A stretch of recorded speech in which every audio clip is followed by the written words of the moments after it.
Pronto, gente. Então, bom dia àqueles que estão aqui presentes. Boa tarde, bom dia, boa noite àqueles que vão assistir a nossa gravação desse encontro. Estamos retomando os dois grupos de estudos, né? O grupo de estudos sobre a obra da Von Franz e o grupo de estudos sobre a obra de Carl Gustav Jung. No que diz respeito ao grupo de estudos sobre a obra da Von Franz, nós estamos trabalhando o livro A Individuação nos Contos de Fadas, né? Onde ela já apresentou um primeiro conto, que era o conto do Papagaio Branco, né? E agora nós estamos trabalhando o segundo conto que ela apresenta nesse livro, e vai discutindo nesse livro, que tem a ver com os banhos de Badgard, né? E a abordagem que ela faz, né, em cima desses contos, é uma abordagem bem interessante, porque tem a ver com um método de amplificação, né, que é o método desenvolvido por Carl Gustav Jung, que tem por finalidade estabelecer um paralelo, estabelecer uma comparação entre acontecimentos psíquicos com a mitologia, com o folclore, com os contos, com até processos religiosos também, para que através desse método se possa conhecer padrões que se repetem, né? E esses padrões que se repetem são conhecidos dentro da teoria junguiana como padrões arquetípicos, tá? E nesse livro específico, a individuação nos contos de fadas, o foco da Von Franz é observar os padrões que têm a ver com o processo de individuação, tá? Que é um conceito muito importante dentro da teoria junguiana, que é um conceito que fala sobre o desenvolvimento psíquico, sobre o desenvolvimento da personalidade do indivíduo.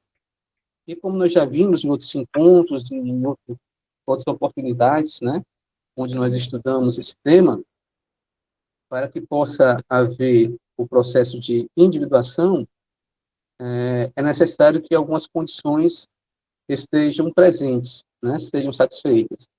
E uma condição muito importante é a condição do ego. Então, é muito importante que o ego esteja presente e que seja um ego forte, porém flexível. Porque se for um ego rígido, esse ego vai bloquear, vai impedir, vai travar o processo de individuação. Por quê? Porque esse ego vai ficar unilateralizado, né? Vai funcionar apenas de uma forma, naquela forma que ele, ao longo da sua vida, o ego, ao longo da sua existência, acabou por optando, né, por funcionar. E aí não vai haver, então, transformação. Tá? Então, a gente percebe já de início que existe uma relação direta entre o desenvolvimento psíquico e o processo de transformação. Tá? E essa transformação não é uma transformação ao acaso. É uma transformação que tem um propósito. Qual seria o propósito? Ajudar o indivíduo a se adaptar a si próprio, ao seu mundo interior, e também se adaptar ao seu mundo exterior. Para que isso possa acontecer, é importante que haja também um trabalho de ampliação da consciência, né? Uma consciência limitada, uma consciência estreita, característica de um ego rígido, vai dificultar o processo de transformação, porque vai dificultar o processo de adaptação. Tá? Para que possa haver uma adaptação plena, completa, é necessário que exista uma flexibilidade, uma abertura para mudanças, uma abertura para o novo, tá? E uma outra condição importante, né, nesse processo de individuação, é a condição de que o ego precisa reconhecer a existência, né, de uma outra instância dentro da sua psique. Essa outra instância dentro da sua psique, na teoria junguiana, é conhecida como self. Tá? E aí vem todo o desenvolvimento desse conceito ao longo da obra do Jung, da obra da Von Franz e de outros junguianos, que vai falando sobre esse ponto central da psique e, ao mesmo tempo, essa totalidade da psique, porque o self, né, tem esse aspecto duplo, né? Ao mesmo tempo que ele é o centro, ele também é a totalidade. Então, é importante que nessa jornada de desenvolvimento psíquico, o ego reconheça que existe, né, influenciando a sua existência, influenciando a sua vida, um outro centro. Um centro que, inclusive, se manifesta como se fosse um poder até maior do que o poder do ego. E aí, ao longo do processo de individuação, o ego vai procurar se harmonizar, se ajustar a esse outro centro, criando aquilo que Jung vai chamar de eixo ego-self. Tá? Então, quando ao longo da existência do indivíduo ele consegue criar esse eixo, ou seja, essa relação entre o centro da sua consciência e o centro da sua personalidade, ele está, então, ampliando a sua consciência, avançando no processo de individuação e, consequentemente, ele está se adaptando a si próprio, se adaptando ao seu mundo exterior e realizando um propósito, realizando um chamado que chegou na sua existência. À medida que ele faz isso, ele vai passando por processos de transformações, característicos de um processo de ampliação da consciência, característico de uma vida mais plena, de uma vida com sentido e, portanto, uma vida saudável, inclusive psiquicamente. Okay? Então, vamos hoje trabalhar o livro A Individuação nos Contos de Fadas, da página 130 à página 158 do livro. Okay? E, para isso, a gente sempre faz um roteiro, que a gente passa previamente, né, para aqueles que estão acompanhando o nosso grupo de estudo. E só mudar aqui a página aqui do slide.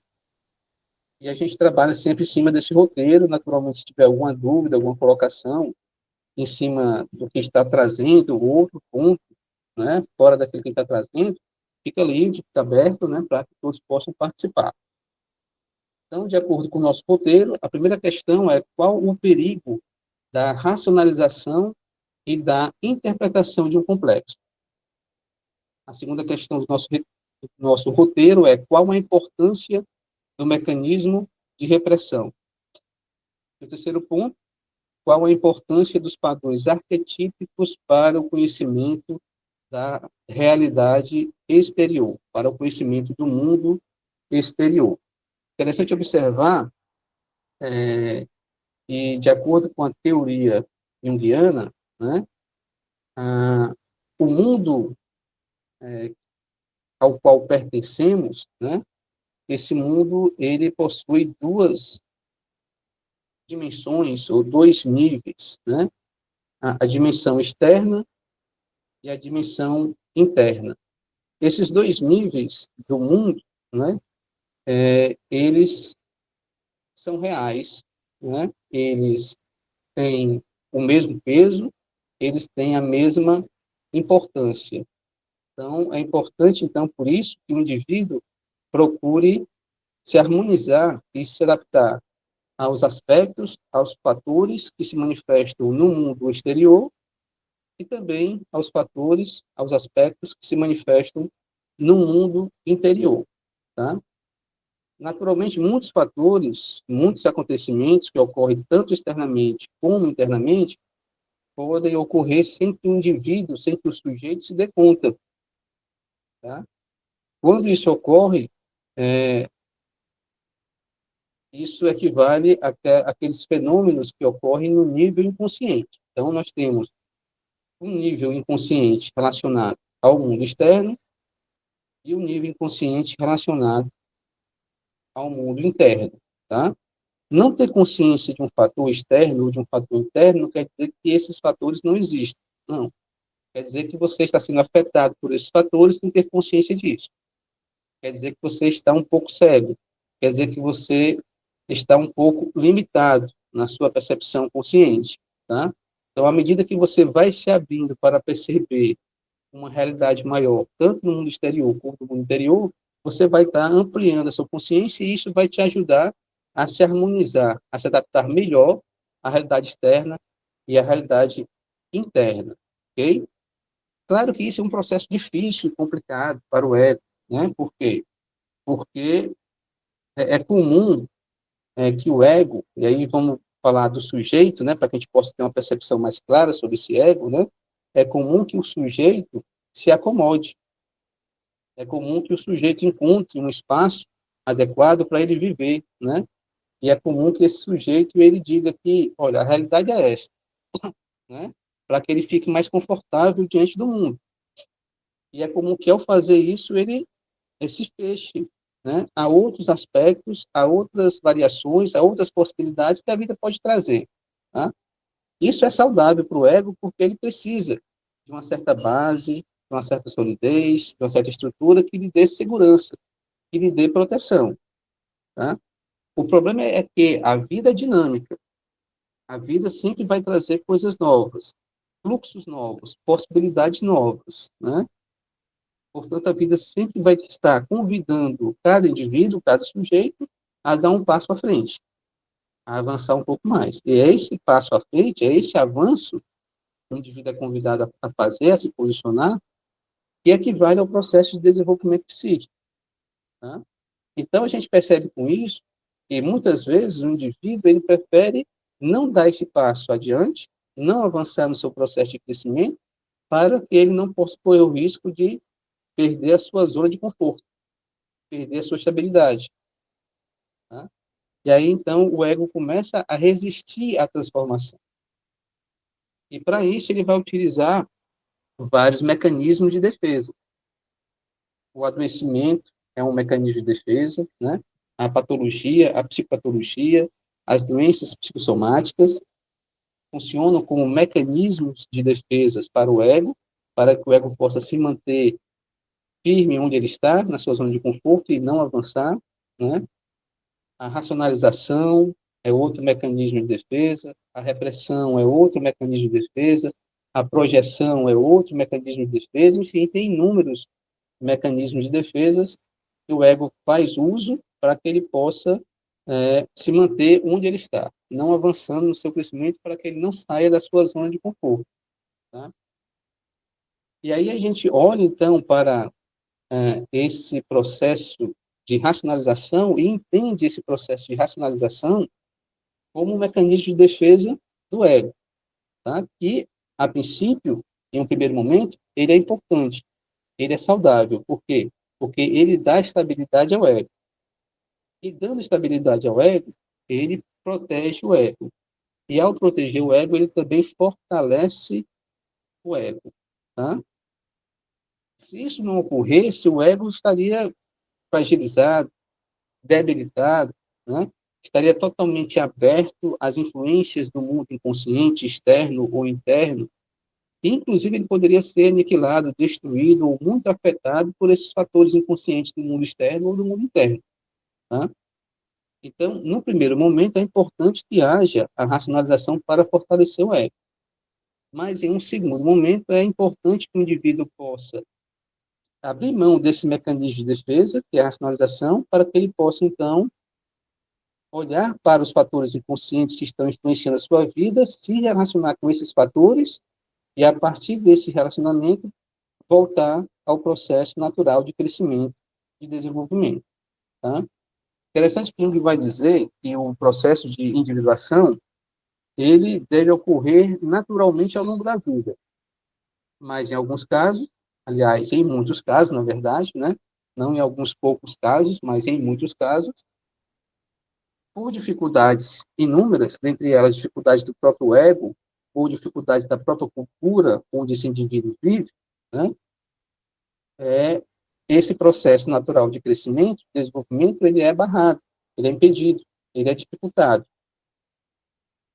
E aí vem um processo de desequilíbrio psíquico que resulta na psicopatologia, resulta num sofrimento excessivo. E aí, nesse momento, o indivíduo passa a buscar ajuda. Vai buscar ajuda onde ele acha que pode encontrar. Na religião, na ciência, na arte, na vida ligada à natureza, na filosofia, entre os amigos, na diversão, enfim, ele vai buscar ajuda. Na medicina, né? Onde ele acha que pode encontrar, para que ele possa lidar com esse sofrimento psíquico, causado por um desequilíbrio psíquico, causado por uma dificuldade de avançar no seu processo de individuação, no seu processo natural de crescimento, desenvolvimento psíquico. E aí ele chega no consultório de um psicólogo, de um psicoterapeuta, e às vezes chega no consultório de um analista, de um psicólogo, de um psicoterapeuta junguiano. Tá? E aí, o que é que ele vai dizer? Que nesse momento, né, o indivíduo tem a chance de realizar de forma artificial aquilo que ele não realizou de forma natural na sua vida. Okay? Aí vamos observar, vamos entender que aquele indivíduo específico tem um ego fragilizado e por isso ele não consegue avançar porque ele tem medo dos desafios que a vida está trazendo para ele, das possibilidades novas, das possibilidades futuras que a vida está apresentando para ele. Tá? Então, esse indivíduo está bloqueado, está paralisado, está estagnado. Né? Procura ajuda, e aí o psicoterapeuta, muitas vezes, tem que iniciar o seu trabalho fortalecendo o ego desse indivíduo. Tá? E é nesse momento que cabe a interpretação de um complexo, que cabe a racionalização, que cabe a explicação do que está acontecendo com esse indivíduo. Tá? Quando o indivíduo entende o que está acontecendo com ele, a origem, a causa do seu problema, da sua dificuldade, do seu sofrimento, naturalmente ele fica mais tranquilo, porque ele encontra uma explicação para a sua dor, para o seu sofrimento, e a consequência disso é que ele começa a entender o que está acontecendo com ele. À medida que ele entende o que está acontecendo com ele, o analista tem a chance de fazer o trabalho que nós chamamos de psicoeducação. Nós, psicólogos, psicoterapeutas, analistas junguianos, nós entendemos e chamamos de psicoeducação, que é orientar aquele indivíduo para a vida, para que ele possa ter condições, técnicas, instrumentos, orientações, conhecimentos necessários para que ele possa, dessa forma, dar conta daquilo que a vida está apresentando para ele. Né? Isso acontecendo no primeiro momento do processo terapêutico, isso intensifica a relação transferencial entre o paciente e o analista, entre o paciente e o psicoterapeuta, tá? Criando, inclusive, uma relação de dependência entre o cliente e o analista. Tá? Relação de dependência esta que, neste momento, é importante. É natural que aconteça e é satisfatório que aconteça. Tá? Até o momento em que se percebe que esse indivíduo, já mais fortalecido, mais estruturado, com mais condições de avançar em sua jornada de crescimento, pode dar os seus primeiros passos sozinho. Aí é importante que o analista, né, solte esse cliente e encoraje-o a avançar sozinho, a dar seus passos sozinho. Né? A partir dessa segunda etapa desse processo artificial de crescimento, que é o processo da psicoterapia, né, aí já não cabe mais a racionalização e a interpretação do complexo, como a Bonfils fala aqui no texto. Daqui a pouco vamos trabalhar o texto em cima disso. Tá? Então, a racionalização é importante, em alguns momentos, sim, para fortalecer o ego, para ajudar o ego a entender o que está acontecendo com ele e para que possa dar ao ego condições de enfrentar seus problemas. Em um segundo momento, a racionalização ou a interpretação de um complexo já não é mais importante. Por quê? Porque alimenta a relação de dependência do cliente com o seu analista. Então, a partir dessa segunda etapa, é importante que você encoraje o paciente a entrar em contato diretamente com os seus conteúdos inconscientes, com os seus complexos, para que possa, então, confrontá-los e, a partir desse confronto, possa ampliar sua consciência, crescendo, se desenvolvendo e entrando em contato com potencialidades que até então estavam adormecidas ou eram inconscientes para ele. Okay? Em relação ao segundo ponto, qual a importância do mecanismo de repressão, né, também temos que olhar para esse ponto a partir da perspectiva do ego. Tá? O ego ele precisa reprimir tudo aquilo que não é importante para ele naquele momento. Um exemplo disso é esta aula, esse encontro nosso, né? Estamos trabalhando o texto da Bonfils, nós estamos aqui focados nesse encontro, né? Nessa explanação, na leitura e discussão desse texto. Tudo aquilo que não diz respeito a isso tem que ficar do lado de fora, porque senão vai prejudicar a nossa tarefa de estudarmos juntos esse texto da Bonfils. Tá? Então, precisamos reprimir um certo mal-estar, uma certa preocupação, um certo sentimento, seja bom, seja negativo, né? Precisamos não dar atenção a um barulho fora da sala onde nós estamos, né? Para que a nossa atenção não seja prejudicada. Tá? Então, O mecanismo de repressão, que também é um mecanismo de defesa, é importante porque também fortalece o ego, porque também mantém o ego firme em um certo propósito, para que ele possa dedicar atenção, dedicar energia em uma tarefa que ele precisa realizar, que ele precisa executar. Ok? Só que quando isso é demais, né, isso passa a ser adoecedor. Por quê? Porque causa um desequilíbrio psíquico, através daquilo que Jung vai chamar de unilateralização do ego, ou unilateralização da consciência. Tá?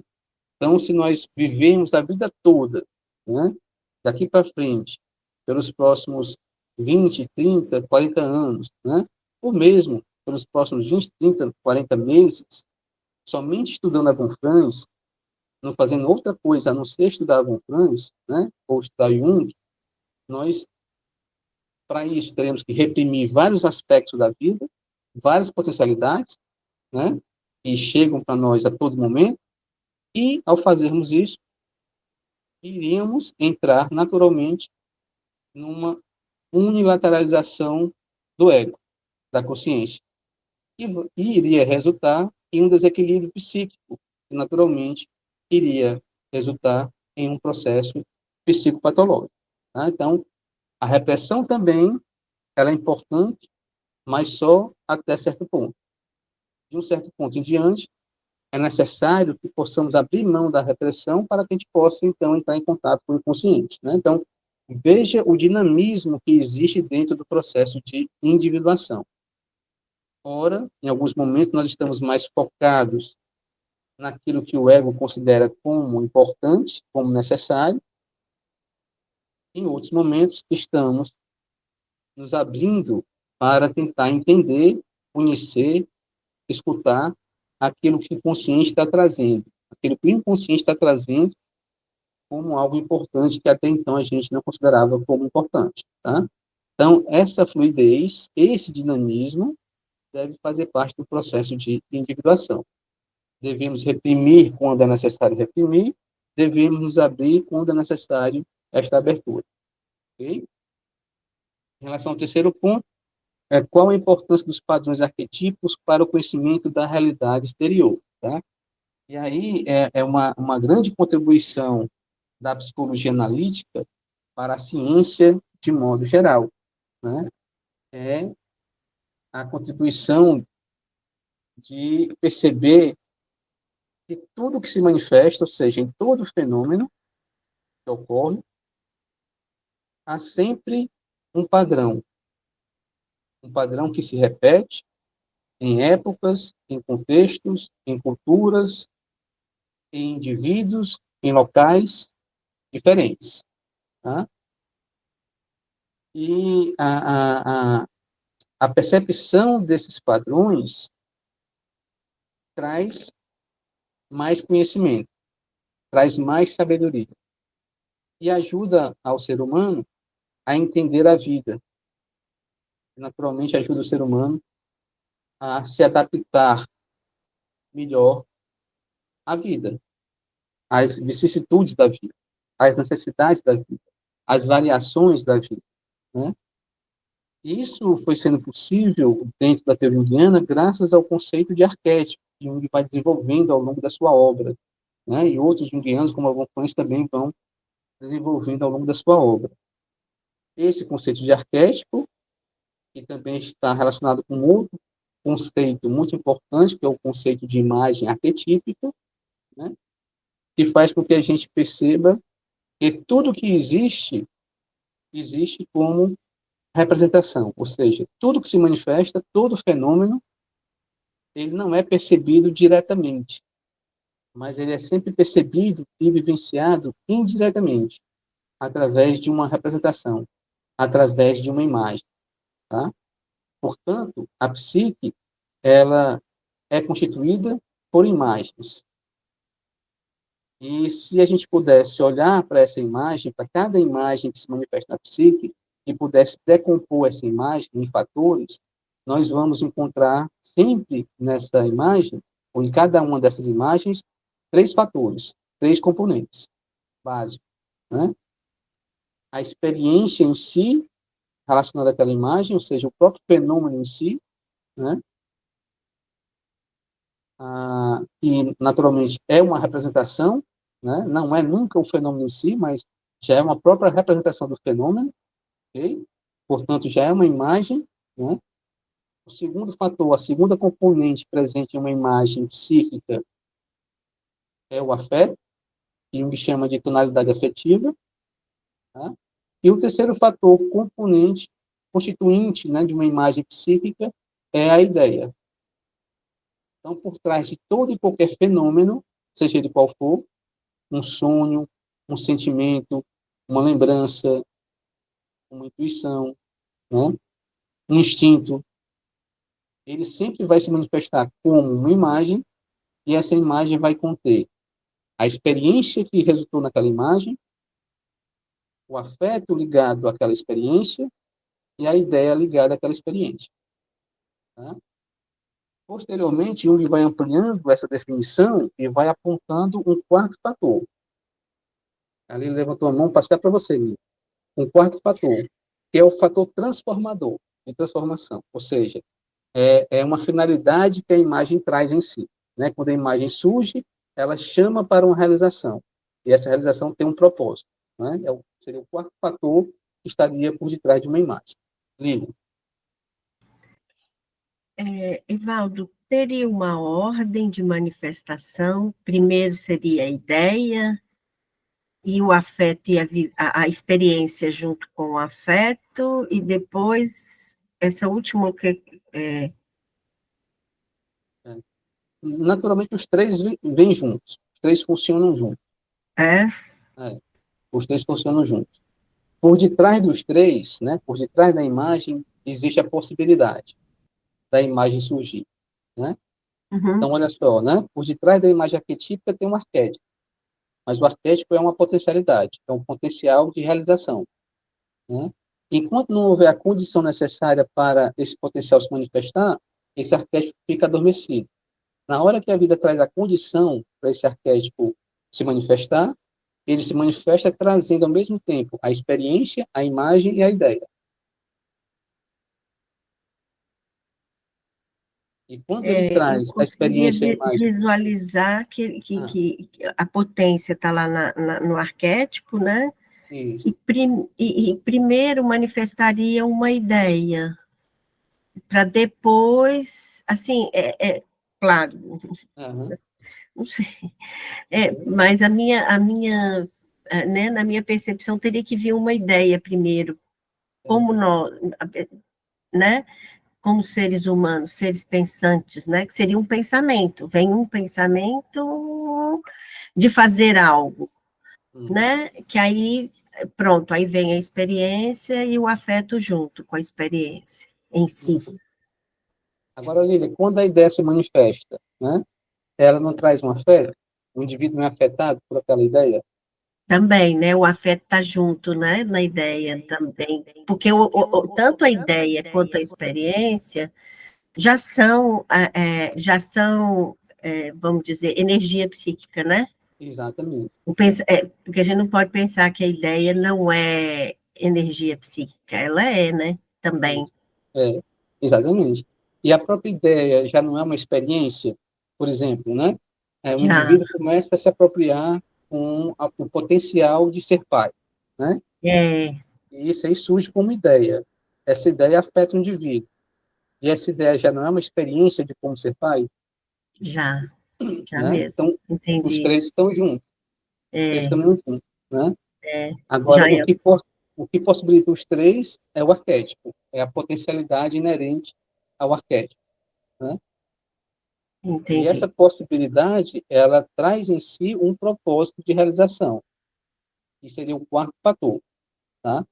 Então, o quarto fator tem a ver com a potencialidade de realização e com a própria realização, o propósito. Esse seria o quarto fator ligado à imagem psíquica. Entendi. Uhum. Aí já é uma ação, né? Esse quarto fator já é uma realização, né? Aí, Evaldo, essa Esse quarto fator é como se ali ele vivenciou tudo aquilo no caminho e dali ele se transformou. Ele se Ou transformou. Por exemplo, seja, o indivíduo não era pai, agora ele é pai, de uma forma ou de outra. Nem que ele não tenha fins biológicos, mas ele exerce esse potencial de ser pai de uma forma ou de outra, como pastor, como padre, enfim, de uma forma ou de outra, como professor, mas ele está isso realizando que eu esse ia potencial do perguntar, arquétipo. como uma profissão, né? Às vezes, né, Evaldo, a Sim, gente muito cedo está em uma profissão, mas ele idealiza. Eu até concordo aí com a Lília, a ideia vem primeiro. A ideia vem ali, eu quero, estou aqui, mas eu ainda vou ser isso aqui, eu vou estudar para isso aqui ainda, né? uhum, E aquela ideia vem, né? Ali vai junto, né, Evaldo, esse, com a experiência, né? sim, Vamos dizer, sim, na vida mesmo. Ali ele vai passando e demora às vezes, né? E daí vai juntar isso ao o, ao o afeto, afeto, que vai afetar ali, né? é, Aquele caminho, uhum, vamos dizer assim, né? Não sei se eu estou certo, e, coloca um caminho aqui no meio. E certo, aí, depois, ele vai chegar ali, a, aquela, vai ser aquele afeto, vai chegar dali, ele vai chegar numa realização, vamos dizer uma assim. E aí realização, é no processo de transformação, não é assim? e, exatamente. Agora, Estou colocando que é para me compreender. se o indivíduo bloquear esse processo natural de realização, né, por Sim. uma razão ou por outra, ou porque ele diz, não, isso não é importante, eu tenho que fazer tal coisa, que é diferente disso, eu tenho que construir um patrimônio, ganhar dinheiro, digamos, né, não posso ser pai, não quero ser pai, né, e ele não realiza esse chamado, tá, ele entra no processo de dissociação, de desequilíbrio. Aí ele começa, então, a ficar dissociado, desequilibrado, e naturalmente começam a surgir os sintomas psicopatológicos relacionados a um adoecimento. Então, veja que todo adoecimento dentro da teoria indiana, ele é compreendido como um desvio natural do seu processo de crescimento, de realização, né? Você fez um desvio por uma razão ou por outra, e o próprio adoecimento é a tentativa de colocar o indivíduo de volta no seu caminho natural de crescimento e de realização, tá? De modo geral, é compreendido assim. Claro que tem as suas especificações, né, individuais, né? Pode ser que faça parte do caminho daquela pessoa, daquele indivíduo, passar por esse adoecimento para que ele possa realizar alguma coisa a partir daquele adoecimento, né? Então, nem sempre é um desvio. Pode ser o próprio caminho daquele indivíduo de realização, passar por um processo de adoecimento, tá? Mas algumas vezes é um desvio e a doença vem como uma tentativa de colocar o indivíduo novamente no seu caminho de crescimento e de realização pessoal. Às vezes, né, Valdo, esse acontecimento aí de um desvio e eu já não digo nem tanto assim um desvio, talvez assim, ele adoeça ali diante daquilo, porque foi desviado mesmo, né, na verdade. É uma Uhum, dissociação, ele foi desviado, mas depois dali é como se passasse, aquele indivíduo, ele passasse por um processo de transformação, e que esse processo de transformação, talvez lá na conclusão, fosse até para ele ter uma experiência, que está dentro já aqui também, de vivência, de vida, até para que ele possa ser até na vida, vamos dizer assim, um curador ferido, vamos dizer, pode um ser, exemplo que eu estou dando aqui, né, exatamente, Val? pode Também ser. nesse sentido? Isso, pode ser. Ou seja, aquela doença, aquele sofrimento veio para que ele pudesse avançar no seu processo de realização do curador ferido, do arquétipo do curador Sim. ferido. Então, não foi um desvio, né? Aquela doença fez parte do caminho. Então, Uhum. é sempre bom e importante, né, Célia, como você colocou muito bem aí, que a gente olhe para tudo que existe na vida, né, olhando para as duas possibilidades, o aspecto positivo e o aspecto negativo. Pode ser um desvio, mas também pode ser o próprio caminho, né? Senão, se a gente olhar só para uma forma, só para um modo, só para um ponto de vista, nós podemos entrar num processo de unilateralidade, né, da consciência, do ego, né? E essa questão que a Lilian trouxe, né, é também muito importante, interessante, porque faz com que a gente pense sobre a tipologia, sobre os tipos psicológicos, né? Então, quando um indivíduo tem a tendência de olhar mais para a ideia, ou mais para a experiência, ou mais para o afeto, ou mais para, o que é que a vida quer com isso, né? Tem a ver, então, com a sua tipologia. Quando o indivíduo olha mais para o que é que a vida quer com isso, né? Qual o propósito da vida ao trazer essa doença para mim, né? É um indivíduo que está trabalhando através da intuição, né? Quando o indivíduo está focado na ideia, é um indivíduo que está trabalhando em cima do pensamento, da experiência e a sensação. E do afeto seria o sentimento. Isso me faz pensar também, Miriam, aí, trazendo aí para a bem-vinda, a questão do enneagrama, né? Então, você não tem no enneagrama aqueles 3 centros, né? Poderia falar para a gente um pouco melhor, bem-vinda, sobre esses 3 centros, né? É o centro físico, né? É o centro mental e o centro emocional, não é isso? Então, Certo. olha o padrão arquetípico, né? Olha a terceira questão aqui que nós colocamos, né? Qual a importância dos padrões arquetípicos para o conhecimento da realidade exterior? Tá? Então, toda teoria, certo? Toda explicação filosófica, científica, religiosa, mitológica, artística, é sempre uma representação. Pode mudar a forma, pode mudar a palavra que você vai utilizar, o conceito que você vai utilizar. Tá? Isso depende do indivíduo que está criando a teoria, depende do contexto sociocultural onde aquela teoria foi criada, depende de fatores religiosos, materialistas, espiritualistas, filosóficos que influenciam aquela teoria. Então, você, aparentemente, né, quando você olha, você vê, não, a teoria do Eneagrama é uma coisa, a teoria junguiana é outra coisa. Então, aparentemente, são coisas distintas. Mas quando você olha de forma mais profunda, e você olha para os padrões arquetípicos, você conhece melhor não só a teoria, mas o fenômeno em si. Porque você percebe que o fenômeno em si vai ter sempre os mesmos, o mesmo padrão, né? Sempre o mesmo padrão, que é ter uma estrutura tríplice, um quarto elemento que está por vir, que está para acontecer. Né? Então, o Eneagrama fala também, né, do ponto físico, a experiência, né, que seria na teoria junguiana a experiência, né, o ponto mental, que seria na teoria junguiana a ideia, e o ponto emocional, que seria na teoria junguiana o sentimento. Okay? Aí vamos lá para o taoísmo. Né? O taoísmo também fala, né, de 3 níveis da experiência. O nível físico, o nível emocional e o nível mental. Né? Claro que utilizando palavras diferentes. Né? O nível mental espiritual no taoísmo é o Chen, o nível emocional no taoísmo é o Qi, e o nível físico energético no taoísmo é o Jin. São palavras diferentes, né? Até conceitos desenvolvidos de O forma diferente. emocional é o quê, Val? É o Qi, o próprio Qi. O Qi, a energia, né? É O o Qi. próprio, né?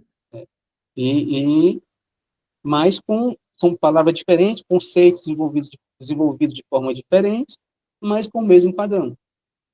Com o mesmo padrão. Dentro de um padrão tríplice, né? De 3 níveis, apontando para um quarto nível, que tem a ver com a possibilidade de realização e com a própria meta da realização. Né? E no taoísmo seria o próprio Tao, seria o próprio caminho, né? A própria meta, que é o Tao. Né? Então, nós encontraríamos no taoísmo como possibilidade o Tao, e também a meta, o Tao, as 3 manifestações desse Tao nos 3 níveis, no Jin, no Qi e no Chen, né? Mas dentro do mesmo padrão que nós encontramos na teoria junguiana, que nós encontramos também no Eneagrama, né? Porque antes dos 3 pontos, né? Físico, mental e emocional, nós temos a possibilidade inerente ao ser humano, que vai ser constituído nessa divisão da trindade, né? Trinitária, tríplice, e que depois vai caminhar para a unificação desses 3 pontos, né? Então, é o mesmo padrão. Segue o mesmo propósito, o mesmo padrão. Isso não pode ser, de repente vem uma ideia que para tudo nós temos que estar no centro. Temos que estar no Porque centro. no final o centro leva-nos sempre, qualquer que seja a teoria, leva-nos sempre a focar-nos no mundo e também nesta possibilidade da transformação, que é ver a totalidade, a ver a integração. Porque estando no centro, nós localizamos em tudo. É isso. Isso. É isso. O Pode problema ser é isso. que é isso, exatamente isso. O problema aqui é qual é o centro, né? Às vezes a gente Isso pensa cada que um o tem que ir centro procurar, não é? Cada um tem que ir procurar. tem que procurar o seu centro, né? O problema é que às vezes a gente pensa que o centro é o centro da consciência, é o ego, quando não é o centro, né? Então, quando a gente faz aquele processo que nós discutimos na supervisão semana passada, da circunambulação, você fica girando em torno dos opostos, né? É quando você tem a chance de encontrar o centro, o ponto de equilíbrio, o ponto que vai harmonizar os dois opostos. Aí você encontra o centro, né? Agora, se você ficar só focado em um lado, olhando só para um lado, você não vai encontrar o centro verdadeiro. Você vai encontrar um outro centro, que não é o centro verdadeiro. É ser o ermita. A jornada sempre é individual. Nesse sentido, Não, é o mas eu eremita. estou a perguntar se poderia ser o ermita, olhar para estes paradoxos, que seria olhando para os arcanos. Sim. Mas aí você viu, você lembra que quando nós estudamos os arcanos, né, nós percebemos que há dois tipos de eremita. O eremita com a letra inicial maiúscula e o eremita com a letra inicial minúscula, né? Então, Tu tens o positivo e o negativo. sempre, né? Então, se eu criar uma filosofia, uma religião, uma teoria que diga devemos ser o eremita, né? Não importa o que aconteça, eu vou estar contribuindo para o eremita com a letra inicial minúscula. Okay? Agora, se eu disser que vamos viver a vida e vamos ver o que a vida quer da gente, né? Eu posso estar contribuindo para que você desenvolva o eremita com a letra inicial maiúscula, o verdadeiro eremita. Mas para encontrar o centro, ele não pode ser racionalizado, mas tem que ser fluido. Isso. E não deve partir do ego, né? Tipo assim, eu estou procurando aqui a terapia indiana porque eu li o livro do Jung, achei interessante o conceito de individuação e eu estou aqui porque eu quero me individuar. Não, isso não vai se sustentar. Ilusão. Ilusão, né? Isso é unilateralidade, né? Não, você quer se individuar. Equivale ao que São João da Cruz fala sobre subir a montanha. Subir a montanha porque você quer os gozos celestes ou os gozos terrestres, né? Você não vai subir a montanha. Agora, se você está subindo a montanha porque você está sendo empurrado para subir a montanha e você não quer nada, né? Está sendo levado sem querer nada, aí sim, isso é subir a montanha. O ego, verdadeiramente, ele quer tudo na vida, menos se individuar. Porque ele vai ter que morrer e renascer para se individuar. Então, a verdadeira individuação, ela não parte do ego. Ela não dá o início dela a partir do ego. Ela se inicia a partir de um chamado que a vida apresenta para o ego. E isso, quando o ego percebe esse chamado, ele percebe em sofrimento, em dor. Ou, por outro lado, né, sempre tem os dois lados da história, né, ele pode perceber através de um grande amor, de uma grande fascinação. Mas é só o início do chamado, né? Só o start. Não quer dizer que está garantido que ele vai realizar isso, né? Tem toda uma jornada pela frente. Ele pode falhar nessa jornada. Pode fracassar nessa jornada. É como aquele paradoxo, eu sou uma pessoa rica, eu sou uma rica pessoa. Sou rica, mas é de maneiras diferentes, não é? Uma material e outra a nível interior. Isso. Ok? E aí finalizamos. Tem que ter aí, né, na questão dessa meta aí, do caminho, tudo.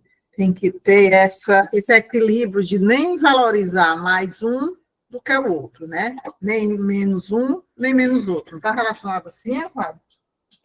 Sim. Só Assim, me complemento, né? Entender isso. você vivenciar a tua vida plenamente, intensamente, sem se apegar à vida, né? É esse paradoxo aí. Ok? E quando você sai desse equilíbrio, desse paradoxo, ou você se apega demais à vida, né? Ou você não vive plenamente a vida, né? Então, você tem que viver plenamente a vida sem se apegar a ela. Então, é esse paradoxo aí, né? Tem que encontrar um ponto de equilíbrio em relação a essa dualidade. Lilian? Então, vê se eu entendi. Essa representação dos arquétipos que a gente colocou, que você trouxe, a ideia, a experiência em si, o afeto, e finalmente a realização, né? É essa a importância, é isso que nos faz o conhecer a realidade exterior. Para isso, eu preciso desses, né? 4 elementos, que é a ideia em si, a experiência em si, o afeto e realização. Isso, que tem a ver com propósito e com possibilidade, né? Quando você olha para a realização, você olha dentro de um contínuo, né? Em um lado existe a possibilidade da realização, do outro lado existe o propósito, né? Daquela realização. Entende? Certo. E isso, a ligação que você fez com a tipologia, dentro dessa linha de o propósito, a realização, cada um vai percorrer um caminho ali, aquele mais ligado na ideia em si, são pessoas mais do tipo pensamento, aqueles mais ligados na experiência em si, a gente poderia dizer que são pessoas sensação, intuição, e aqueles mais ligados ao afeto, que o afeto aparece mais, assim, primeiro para ele, seria as pessoas sentimento. Sim, sim, né? E aí tem um diferencial, né? Tem o outro lado da história, o outro lado da moeda, né? Tá. Às vezes, né, o tipo sentimento, ele é muito mais apegado e influenciado pelo pensamento. Às vezes, o tipo pensamento é muito mais apegado e influenciado pelo sentimento. É o que nós vamos ver agora quando a gente for trabalhar o livro do Jung, A Natureza da Psique, né? Quando a gente for ver que fatores inconscientes influenciam nossa vida. Tá? E aí Sim, eu te porque pergunto, Lívia, a função inferior, né? Isso, exatamente. Aí eu te pergunto, o que é pior? O que é que causa mais transtorno, mais preocupação, mais sofrimento, né? É uma ideia para um tipo de pensamento ou é uma ideia para um tipo de sentimento? É uma ideia para um tipo de sentimento, Exatamente, né? Porque aquela né? ideia fica martelando na cabeça dele, martelando A ele, ideia dele é infantilizada, né? e tem muita força, tem muita energia, porque Tem vem do inconsciente. ela tem muita força, mas ela é infantilizada, vou colocar o termo infantilizada, mais primitiva, não bem desenvolvida, então ela vai perturbar. Exatamente. Se ele pudesse, esse tipo de sentimento, ele faria como o Kiko do Chaves, né? Cale-se, cale-se, cale-se, você não deixa louco, né? Ele iria ali pro pensamento que está ali martelando ali na cabeça. Isso, Entende? é mesmo. Entendi. Porque ele não tem Boa. controle sobre esse pensamento, essa ideia, né? Agora, se ele fosse do tipo de pensamento, ele teria controle. Ele pensaria agora, Sim, né? Encontraria aquela ideia, né? É, e representaria aquela ideia através de um modelo, através de um conceito, né? E ficaria tranquilo, colocaria no papel, ficaria tranquilo, né? Mas é diferente de uma ideia que chega para um tipo de sentimento que ele não sabe o que fazer com ela, é isso. né? Então, o que vai perturbar mais, o que vai atrapalhar mais é o que está no inconsciente. É o que está no inconsciente, a função inferior. É, Deixa eu fechar a janela. é. Fecha a janela, que senão vê o que está no inconsciente, aí vai perturbar, vai atrapalhar. Essa é a metáfora, né? Mas se você fechar a janela todos os dias, você também vai adoecer, a casa não vai ficar boa, não vai circular bem, né? Então, você tem que saber a hora certa de fechar a janela e a hora certa de abrir a janela. Né? Voltamos aí para a questão da repressão, né? Qual a importância do mecanismo de repressão? Fazendo aqui uma metáfora, fechar a janela, né? Então, é importante fechar a janela? É importante fechar a janela, mas também é importante abrir a janela. Né? É necessário só saber o momento certo, né? De abrir e de fechar a janela. Ok? E aí finalizamos esse debate inicial, essa reflexão inicial sobre a obra da Gonfalves, né? Da página 130 a 150, né? Depois, quando vocês forem ler ou reler, tiver algum comentário, alguma pergunta, pode colocar no grupo do WhatsApp, a gente vai discutindo lá, ok? E agora vamos passar, então, para a natureza da psique, do Jung, capítulo 7. Então, finalizar aqui o compartilhamento, para colocar aqui o.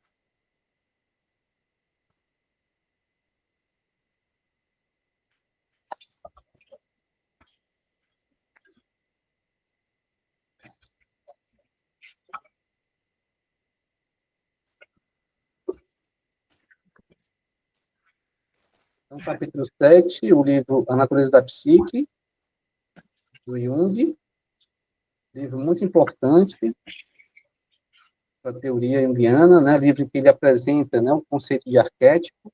Só sair aqui, a gente vem pegar um aluguinho. Ok, sério.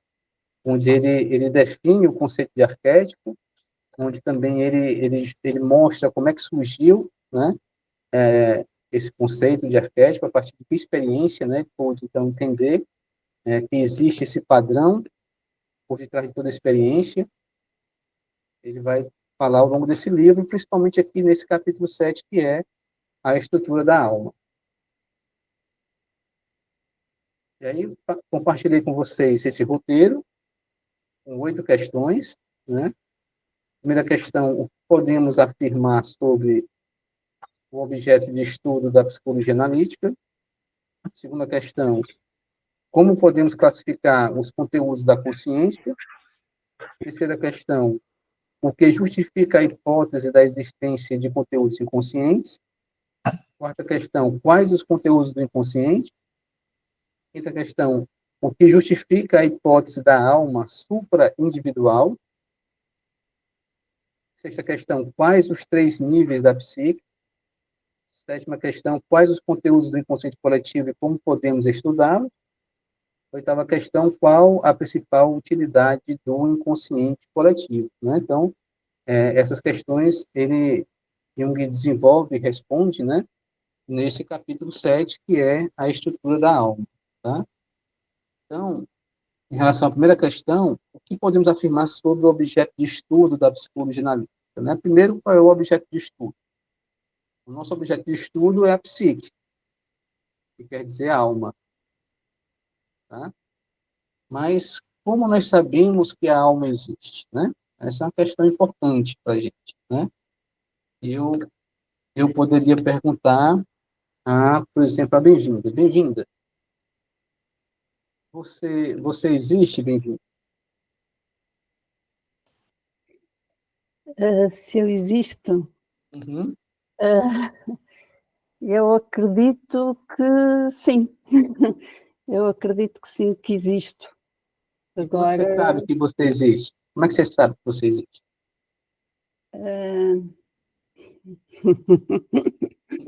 Porque vou vendo o filme à minha frente, vou vendo a tela que corre à frente. Isso. Perfeito, perfeito. Essa é a mesma lógica, né, que fez com que Jung entendesse, né, que a psique existe, né? Por que a psique existe? Porque nós observamos. Então, você existe porque você observa a tela, né? Você percebe o mundo, né? Então, se existe o mundo, existe quem percebe o mundo. E quem percebe o mundo é o sujeito. E esse sujeito é a alma, é a psique. é o observador. Então, a psique, né, ela é o observador. A psique sabe que existe porque ela observa. E ela observa o mundo e observa a si mesma.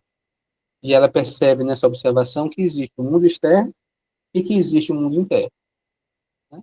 Mas se ela observa, ela sabe que existe o observador. Então, ela sabe que existe, que ela existe. Tá? E aí, saber que existe é um passo importante no processo de autoconhecimento. Né? Mas saber quem eu sou, eu que existo, é um passo fundamental no processo de autoconhecimento. Né? O primeiro passo é saber que existe. O segundo passo é saber quem eu sou. E aí, essa alma, essa psique, né, ela começa a perceber, inicialmente, que tem coisas, tem fenômenos que ocorrem nela, e ela pode perceber a partir dela, né? E até mesmo ilusoriamente, ela acredita que ela é esses fenômenos. Quando, na verdade, né, esses fenômenos que ocorrem no mundo interior, que ela percebe, não são ela, a psique, assim como os fenômenos que ocorrem no mundo exterior também não são ela, a psique. São fenômenos. Então, do mesmo jeito que há fenômenos que ocorrem no mundo exterior, há fenômenos que ocorrem no mundo interior. Okay? E a psique começa, então, a identificar e agrupar esses fenômenos. Okay? Como é que ela vai agrupar esses fenômenos? Observando o que se passa na consciência dela. Aí chegamos no segundo ponto, segunda questão do nosso roteiro. Como podemos classificar os conteúdos da consciência? Observando esses conteúdos e agrupando esses conteúdos. Tá? Mas em relação ainda à primeira questão, que podemos afirmar sobre o objeto de estudo da psicologia analítica, primeiramente, é que existe, né? E segundo, que nós sabemos que existe pelo fato da observação, ou seja, pela própria experiência. Tá? Podemos ir até aí. Todo o resto que vem como decorrência desse estudo, dessa percepção desse objeto, é teoria, é modelo. Não é a realidade em si. Okay? Então, por mais que a teoria junguiana fale da psique, ela vai estar falando não da psique em si, que é sempre misteriosa, desconhecida. Assim como o próprio mundo em si, é sempre misterioso, desconhecido. Mas nós podemos estabelecer modelos teóricos, explicativos, para que a gente possa compreender melhor, cada vez mais, esse nosso objeto de estudo. E aí, ao longo do desenvolvimento da psicologia analítica, o que os psicólogos junguianos, o próprio Jung, a von Franz e outros junguianos fizeram foram desenvolver um modelo explicativo sobre a psique, um modelo teórico, e ampliar esse modelo, né? Reformular esse modelo, né? Sempre estabelecendo comparações, paralelos com outros modelos. Mas não se chega à percepção real da psique em si, assim como não se chega à percepção real do mundo em si. Lembre-se que o mundo em si, ele chega para nós, ele é observado, ele é percebido pela psique sempre através de representações. E a própria psique também. Ela é percebida através de imagens, através de representações. Ou seja, em última instância, nós podemos ir até a próxima imagem. Vocês se lembram do véu de Ísis, que nós discutimos quando estudamos hermetismo? Sempre tem um véu atrás de outro véu, né? Isso quer dizer que atrás de uma imagem sempre tem uma nova imagem. E mostra e, ao mesmo tempo, esconde a verdade em si. Tá? Então, nós vivemos em um mundo de representações, como diria Schopenhauer. Né? Nós vivemos em um mundo de imagens. Imagens que retratam o mundo externo, imagens que retratam o mundo interno. Imagens que retratam o mundo físico, imagens que retratam o mundo psíquico. Bem, então, através da observação, ou seja, através de um método empírico da experiência observada, nós podemos, então, observar e classificar os conteúdos da consciência. Quais são eles, né? A sensação, que diz que uma coisa existe, né? Então, a mesa que eu estou aqui me apoiando, né, e pegando, tocando agora, né, ela existe porque eu sinto, através do tato, eu vejo, né, sinto através da visão, essa mesa que está aqui na minha frente. Então, ela existe, tá? Mas essa mesa que existe aqui não é a mesa em si, mas é a mesa representada para mim, como eu a percebo. Tá? Mas eu posso dizer que isso aqui é uma mesa. Eu posso definir isso através do pensamento. Né? Então, é um outro grupo de conteúdos da consciência, o pensamento. Ou seja, conceitos elaborados, ideias elaboradas, construídas em cima de uma experiência física. A experiência física que diz que uma coisa existe é a sensação. Então, conteúdos ligados a isso fazem parte de um grupo de conteúdos ligados à experiência da sensação. Quando eu defino esses conteúdos, classifico-os e defino-os, né, eu estou utilizando o pensamento. Então, tem grupo de conteúdos ligados à função pensamento. Tá? Quando eu avalio, essa mesa aqui é maravilhosa, é muito boa, é confortável, ou essa mesa aqui não presta, essa mesa é desconfortável, é feia, né? Eu estou elaborando em cima da minha experiência com essa mesa. Essa outra forma de elaboração é chamada de sentimento. Então, há conteúdos na minha consciência relacionados, né, à função sentimento. Né? Quando eu, através de um outro processo diferenciado, distinto, né, eu entendo que essa mesa tem uma origem e que essa mesa tem uma finalidade, né, ou seja, que essa mesa se desloca no tempo, na linha de tempo, né, ela teve um passado e ela tem um futuro, né, eu estou elaborando esses conteúdos em cima de uma função que Jung vai chamar de intuição. E aí nós temos aí 4 grupos de conteúdos que estão na consciência. Ligados esses 4 grupos às funções psíquicas. Sensação, pensamento, sentimento e intuição. Jung vai mais além e vai dizer que há um 5º grupo de conteúdos, formado por aqueles conteúdos que têm a ver com minha vontade, com a vontade egóica, com minha força de vontade, com o meu livre-arbítrio. Então, agora eu quero organizar ideias, organizar conceitos, organizar experiências, organizar imagens metafóricas, né? Interagir com vocês, para que eu possa transmitir da melhor forma possível o conteúdo desse encontro de hoje. Né? Então, isso tem a ver com minha vontade, com a vontade do meu ego, com o meu livre-arbítrio. Eu quero fazer isso, eu preciso fazer isso, eu tenho que fazer isso. Né? Aí eu vou utilizar da minha energia egóica para realizar essa tarefa. Tá? Então, Jung vai chamar esses conteúdos ligados ao grupo que ele vai chamar de processos volitivos, processos relacionados à nossa vontade. Tá?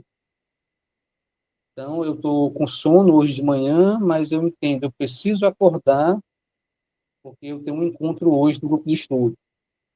Aí eu uso a minha vontade egóica para despertar, para me levantar. Tá? E quando a gente olha para isso, para esse movimento de que eu preciso levantar, acordar agora, porque eu preciso participar do grupo de estudo, tá? Eu reconheço nessa fala minha que antes dessa vontade minha, de que eu preciso me acordar, existia um processo natural de estar dormindo, estar repousando. Esse processo natural de estar dormindo, porque estou com sono, porque preciso repousar, é um processo instintivo, não é volitivo, né? O meu corpo pede. Como daqui a pouco o meu corpo vai pedir um pouco de água. Isso é instintivo, né? Então, eu vou naturalmente e bebo a água. Como daqui a pouco o meu corpo vai ter fome e eu vou me alimentar. Então, há o que Jung vai chamar de processos instintivos. É o sexto grupo de conteúdos que estão na consciência, né?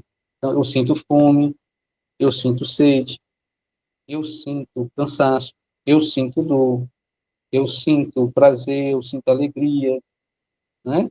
Tudo isso faz parte de processos instintivos que naturalmente ocorrem e que não precisa necessariamente da minha atenção, da minha vontade, para que isso ocorra, né? Porque é um processo natural, fisiológico, instintivo, mas que eu posso ter consciência deles.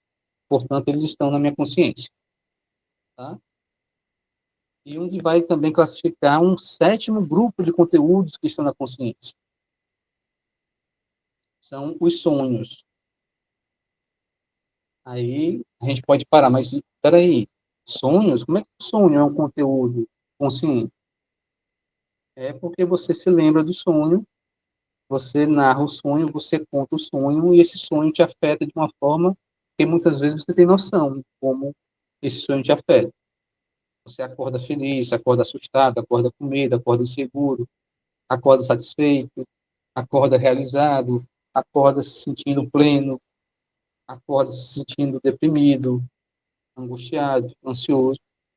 Tudo isso é afetado pelo sonho, né? Então, o sonho é um conteúdo da consciência. O que é que Jung vai dizer? Que, olha, a gente poderia se dar por satisfeito e entender que a psique é apenas a consciência, né? Pronto, a psique ela é a consciência. É tudo aquilo que nós podemos perceber. Se for só isso, se a psique for a consciência, a psique ela é constituída por esses 7 grupos de conteúdo. Sensação, pensamento, sentimento, intuição, processos volitivos, processos instintivos e o sono, né? Aí vem a terceira questão. O que justifica a hipótese da existência de conteúdos inconscientes? Em outras palavras, né? Por que a psique não é apenas formada pelos conteúdos da consciência? Por que a psique não equivale somente à consciência? Por que, Lini? Por que, Célia? Por que, Bibi?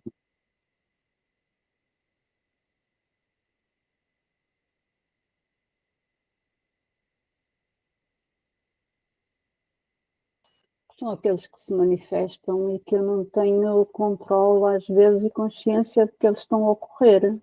Não sei, será isso? Isso também. Mas não é só por isso. Não, são inconscientes. Tem algo determinante que justifica a hipótese. Lembra-se que tudo é modelo, né? Então, existe um outro fator que justifica a hipótese da construção de um modelo da existência do inconsciente. E tudo é modelo. A gente já nasce na inconsciência e vamos trazendo conteúdos à consciência, né, não? Mas a gente poderia dizer, em cima disso, que a psique ela é construída ao longo da vida. Não existe psique. Só existe à medida que você tiver consciência. Isso. Certo? Então, a questão é, o que é que justifica a existência de conteúdos inconscientes? O que justifica? É, A partir do quê? A partir de que experiência foi necessário construir uma teoria que justificasse a existência do inconsciente, Ah, né? E a partir dessa existência do inconsciente explicasse alguns fenômenos. Essa teoria pudesse explicar alguns fenômenos. É através da psicopatologia. ah, Ok?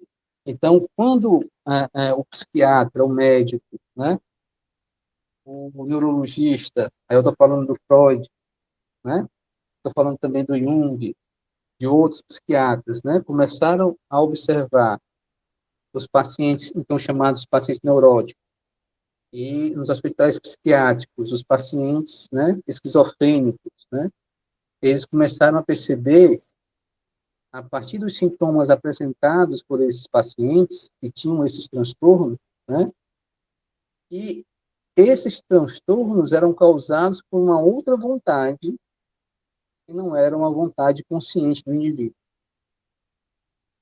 Aí você começou a perceber, então, que existia uma vontade inconsciente, um desejo inconsciente, um processo inconsciente que ocorria paralelo ao processo consciente.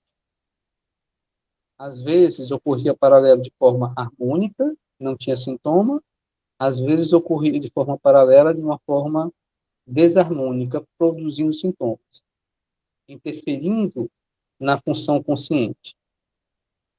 Né? Então, quando se começou a observar os atos falhos, né? O eu quero fazer isso, mas fiz o contrário, né? Eu não sinto isso, embora esteja fazendo isso, a dissociação psíquica, né? Você começou a perceber que existia nessa psique, né, processos inconscientes. Então, começou-se a compreender que a psique não pode ser somente consciente, que a psique não equivale somente ao mundo consciente. Existe também um mundo inconsciente na psique, uma dimensão inconsciente na psique. E começou-se a observar que muitas vezes há uma dissociação, há uma divisão, uma separação entre o que ocorre na consciência e o que ocorre no inconsciente. Essa dissociação, essa separação, essa divisão, ela resulta em transtornos psicopatológicos e psicossomáticos. Aí foi então que começou a surgir a teoria do inconsciente, a partir da psicanálise, depois ampliada pela psicologia analítica, pelo próprio Jung. Tá? E aí Jung vem com um teste de associação de palavras, né? Que ele realiza várias vezes, né? E ele começa, então, a partir desse teste, da experiência, dos dados que ele vai coletando a partir da aplicação do teste de associação de palavras, ele vai teorizar sobre o conceito de complexo de tonalidade afetiva, justificando a partir desse conceito, embasado na experiência da aplicação dos testes de associação de palavras e na experiência que ele teve com os pacientes esquizofrênicos, lá no Hospital Mental do Burg Rosli. E existe também processos inconscientes. Existe também uma vontade inconsciente, um desejo inconsciente. E quanto menor for a relação do indivíduo consciente, do jeito consciente, com esses processos inconscientes, né, maior vai ficar o campo inconsciente, e quanto maior for o campo inconsciente, maior vai ser a sintomatologia apresentada por essa pessoa. Daí conclui-se que... Pois é. Nesse caso aí é o caso da não aceitação. Repressão, distanciamento, negação, né? Sim. Tudo que você possa utilizar como mecanismo de defesa para deixar esses conteúdos no inconsciente. Tá? Aí, a proposta terapêutica é o quê? É você ajudar o seu paciente a olhar para o inconsciente, tomar consciência desses conteúdos inconscientes, ampliando com isso a sua consciência. Integrar, né, Evaldo? integrando esses conteúdos na consciência. E se chama, né, tecnicamente, teoricamente, de assimilação dos conteúdos inconscientes. Ok? Sim. Então, a partir da observação dos sintomas da psicopatologia, se constatou que sim, existem, então, conteúdos inconscientes. Agora, quais são esses conteúdos inconscientes? Tá? Para responder essa pergunta, inicialmente nós devemos entender o que é que faz com que um conteúdo fique no inconsciente. Tá? O que faz com que um conteúdo fique no inconsciente é o fato desse conteúdo não estar se relacionando com o ego. Porque o ego, teoricamente, é o centro da consciência. Tudo aquilo que se relaciona com o ego, naturalmente, está no campo da consciência. E todo o resto de conteúdo que não se relaciona com o ego está no campo do inconsciente. Tá? Aí nós temos aí alguns grupos de conteúdos inconscientes, que são aqueles que foram reprimidos, é um grupo de conteúdos inconscientes, tá? Outro grupo de conteúdos inconscientes, aqueles que não tiveram energia suficiente para ultrapassar o limiar da consciência e se conectar com o ego, né? Então, os reprimidos, os que não tiveram energia, os que foram esquecidos, também caem no campo do inconsciente. Tá? Até aqui, Jung corrobora com a psicanálise. Tá? Mas Jung vai um pouco mais além. Ele vai dizer que o inconsciente, né, o inconsciente tem uma autonomia. O inconsciente também funciona como um sujeito. Um outro sujeito, além do ego, que é um sujeito. Então, nós temos um quarto grupo de conteúdo inconscientes.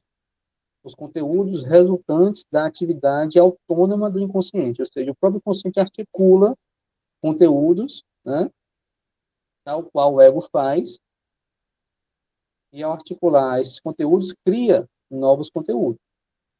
Cria imagens, cria ideias, cria sentimentos, cria emoções, percepções. E todo o resto. Tá? E a partir da experiência, ou seja, mais uma vez, de forma empírica, se constata que o inconsciente também agrupa conteúdos psíquicos através da sensação, através do pensamento, através do sentimento, através da intuição, através de processos volitivos inconscientes. Aquela história de foi sem querer querendo, eu não queria, mas fiz, né? Você não queria enquanto ego, mas alguma coisa você queria enquanto sombra, né? Então existe um processo volitivo no inconsciente. A sua sombra atua e a sua sombra tem vontade. Tá? Processos instintivos inconscientes e sonhos inconscientes. Okay? Então, é fácil comprovar, justificar que há sensações inconscientes. Né? Quantas percepções corporais, viscerais, eu não tenho consciência agora? Mas estão sendo registradas no meu inconsciente.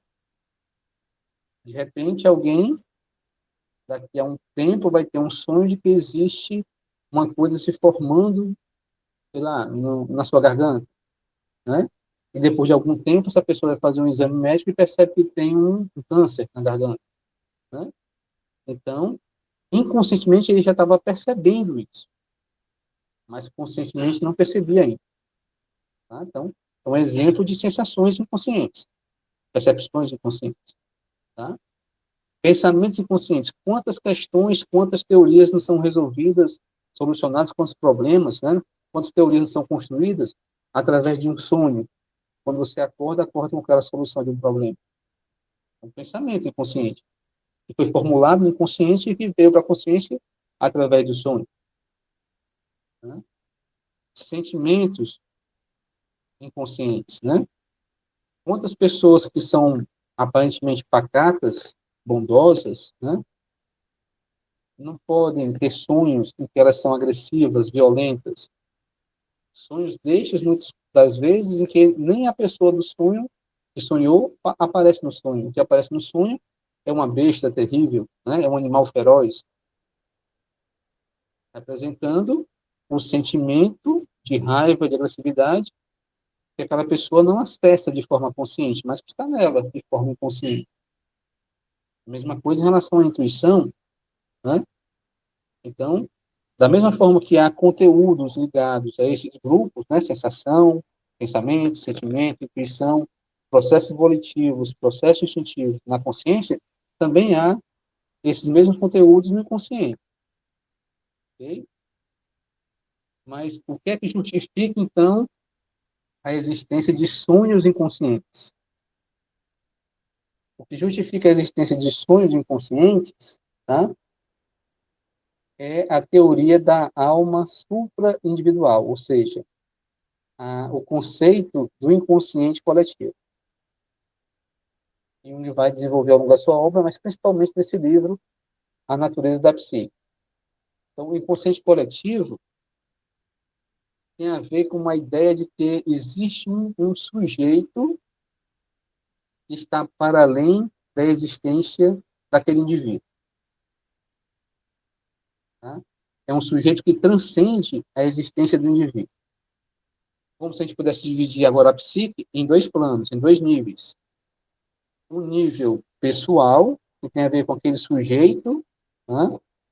E um nível impessoal ou suprapessoal, que tem a ver com um sujeito que existe desde sempre, independente da existência individual daquele sujeito. Aí Jung traz a ideia da alma supra-individual, né? A ideia do inconsciente coletivo. O que é que justifica, então, essa hipótese da alma supra-individual? De forma empírica, é também a percepção de fenômenos ligados a uma camada, a uma esfera mais profunda da psique, que ele vai chamar de inconsciente coletivo. Tá? Então, nessa esfera mais profunda da psique, tem experiências que não dizem respeito à vida individual daquele sujeito, mas que tem a ver com a vida coletiva da humanidade.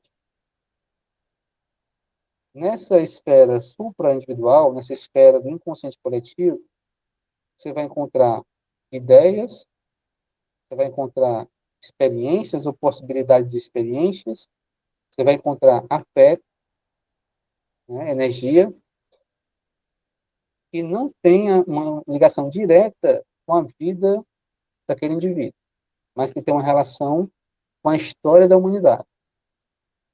Como é que Jung chega a isso? O exemplo que ele relata nessa obra, né, é de um paciente que ele acompanha, paciente também esquizofrênico, né, que um belo dia o chama para dizer que, se ele olhar bem fixo para o Sol, vai perceber que do Sol brota um pênis, que o pênis oscila para um lado e para o outro, e produz um vento. E esse vento é que dá vida aqui na Terra.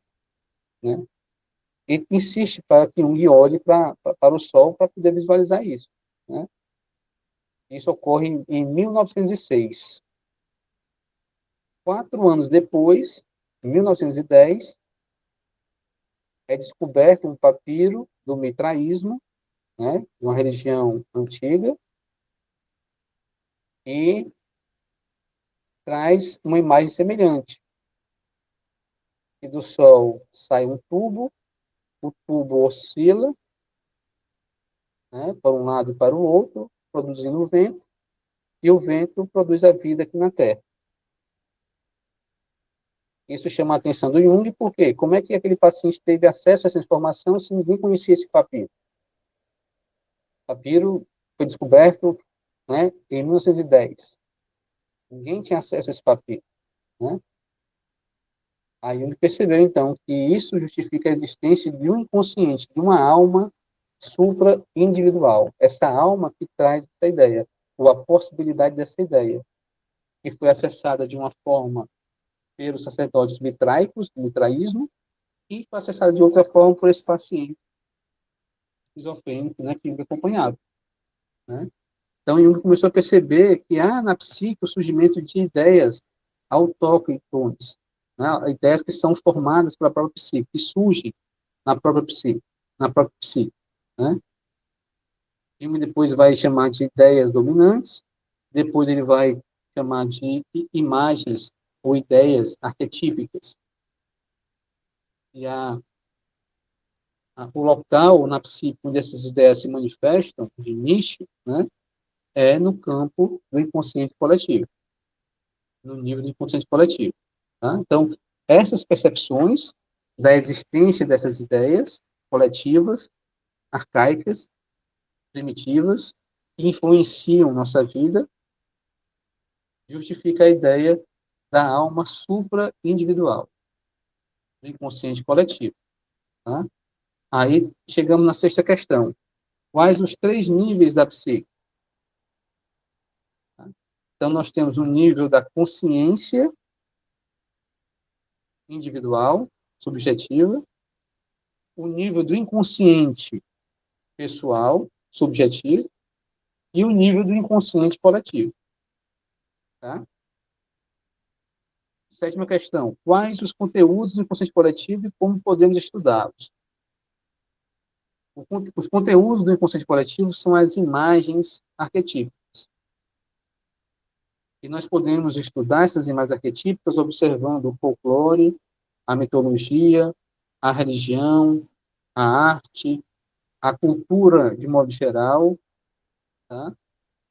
E identificando nessas áreas do saber, né, filosofia, religião, arte, mitologia, folclore, contos, né, identificando os padrões arquetípicos que surgem a partir das imagens arquetípicas. Qual a importância disso? E qual a importância do inconsciente coletivo para a psicologia analítica e para a psicoterapia? Qual a importância disso? Oitava questão. Né? É que o inconsciente coletivo ele vai trazer para a humanidade de modo geral e para o indivíduo que tem acesso a essas imagens do inconsciente coletivo, imagens que têm a finalidade de promover uma adaptação do indivíduo a si próprio e ao seu meio ambiente. Um arquétipo que é ativado não é ativado por acaso, nem é ativado porque o ego do indivíduo quer.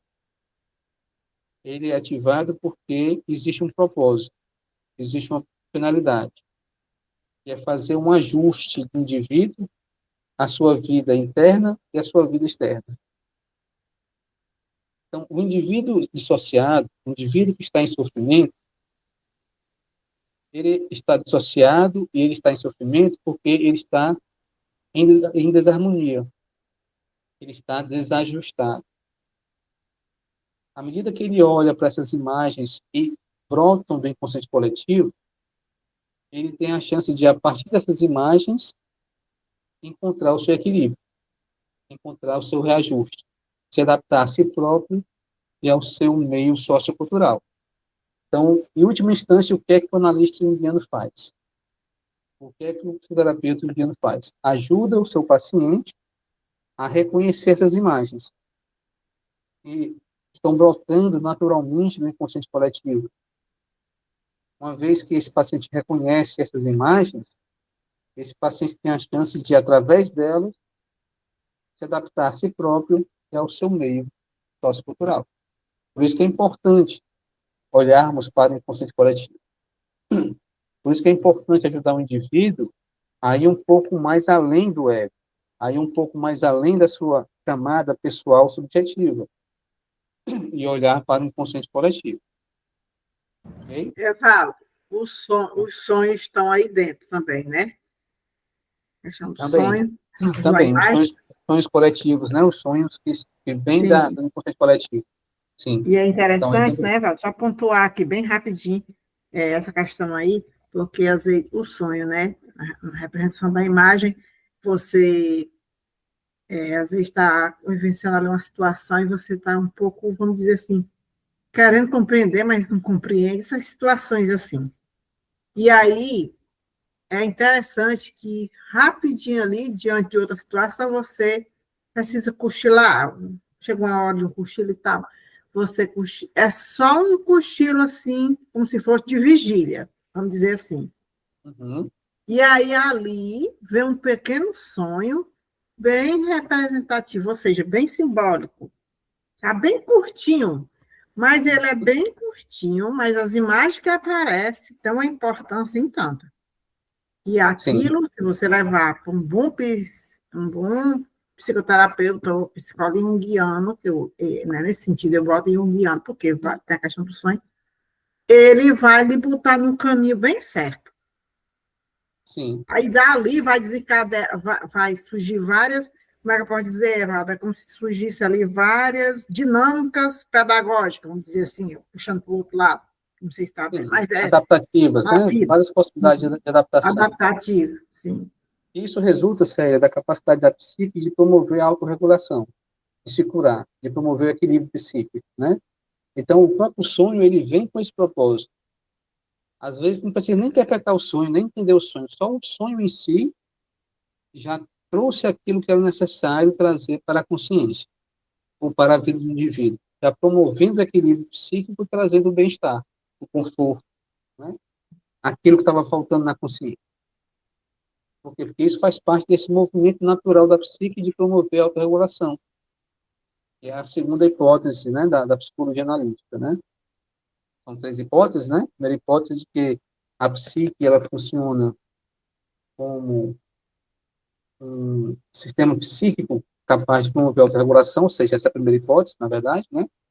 A segunda hipótese é que a psique, ela é formada também pelo inconsciente e existe um sujeito inconsciente. E a terceira hipótese é a hipótese de que a psique, ela é como se fosse um corpo sutil, independente da matéria, que está para além da matéria, né? Que ela não é local, não é localizada, ela não está aqui no cérebro, não está no corpo, ela se manifesta também no corpo, mas não está localizada no corpo, né? Seria essa terceira hipótese da psicologia analítica. Então, a gente fala de uma das hipóteses da psicologia analítica agora, que é a hipótese de promover a autorregulação psíquica. Ela mesma se cura, né? Ela mesma produz o equilíbrio psíquico, ou restaura o equilíbrio psíquico que foi perdido. Ok? É isso, gente. Então, finalizamos por hoje. Perfeito? Então, Sim. semana que vem, a gente volta com a supervisão, tá? Tá Semana que bom. vem. E os outros grupos de estudo a gente retoma depois do carnaval. Sobre o hermetismo e também sobre o livro vermelho. Tá. Ok. Bom final de semana, gente. Então, Excelente semana que vem. aula, Evaldo. A aula foi show. Obrigado, gente. Ampliar.